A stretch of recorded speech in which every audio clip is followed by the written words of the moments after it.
kawasan-kawasan ini menurut kami harus kita lindungi dengan tetap memperhatikan biota laut dan juga ala konservasi. Sekalipun memang perdebatan yang akan terjadi adalah izin-izin ini diberikan sebelum kita tetapkan ini sebagai kawasan geopark. Tetapi Bapak Presiden punya perhatian khusus dan secara sungguh-sungguh untuk bagaimana menjadikan Raja Ampat tetap menjadi wisata dunia dan untuk keberlanjutan negara kita. Itu Mbak ya. Jadi ditanya apa alasannya? Alasannya adalah pertama memang secara lingkungan, yang kedua adalah memang secara teknis setelah kami melihat ini sebagian masuk di kawasan geopark, dan menurut yang ketiga adalah keputusan ratas dengan mempertimbangkan masukan dari pemerintah daerah dan juga adalah melihat dari tokoh-tokoh masyarakat yang saya kunjungi.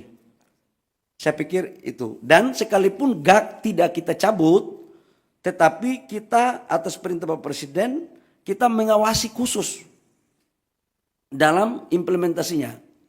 Jadi AMDALnya harus ketat, reklamasinya harus ketat, tidak boleh merusak terumbu karang.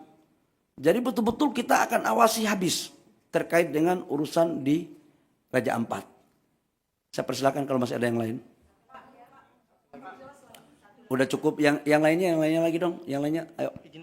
Izin Pak, saya Bobi Pak, mau nanya mengenai izin. Dari mana Dinda? Dari metrotv.com Pak. Ya. Mau tanya Pak, mengenai izin Patiop ini kan dikeluarkan sebelum adanya penetapan geopark ya Pak ya. Kenapa setelah ditetapkan jadi geopark, dari pemerintah tidak mengevaluasi adanya 4 IOP ini atau izin tambang ini di acara geopark ini? Tidak ada evaluasi dari pemerintah, dan baru kali ini ribut-ribut dari Greenpeace baru ada evaluasi dari pemerintah. Kenapa tidak ada dulu adanya evaluasi? Dan apa Pak dampaknya dari 4 perusahaan ini selama melakukan operasi di area geopark ini? Mungkin dari Kementerian Lingkungan Hidup bisa menjelaskan. Terima kasih. Jadi yang pertama, saya mau jelaskan bahwa sejak Januari kita sudah melakukan evaluasi. Perpres nomor 5 kan tentang penertiban kawasan hutan termasuk pertambangannya kan sejak Januari. Bapak Presiden Prabowo kan kami dilantik jadi Menteri ESDM, kabinet ini kan 2024 Oktober akhir. 2 bulan kami melakukan kerja, perpresnya keluar Januari, langsung kami kerja maraton. Dan kita kan melakukan pendataannya kan banyak. Jadi ini bukan atas dasar si A, si B, si C. Dan ini kan baru tahap pertama. Dan kita akan lakukan lagi pada tahap berikutnya. Semuanya. Jadi ini belum berakhir, Mas. Ke depan kita akan melakukan pendataan untuk kebaikan rakyat bangsa dan negara. Ya, oke. Terakhir ya. Dampak apa? Kalau lingkungan, sekarang kan yang tadi saya suka tunjuk video, 2025 nggak ada lagi perusahaan dari 4 itu yang berproduksi. Nggak ada yang berproduksi. Kenapa? RKAB-nya nggak ada. Satu perusahaan dinyatakan berproduksi kalau ada RKAB-nya. RKAB-nya itu bisa jalan kalau ada dokumen AMDAL-nya. Dan mereka tidak lolos dari semua syarat administrasi itu. Ya, saya pikir itu.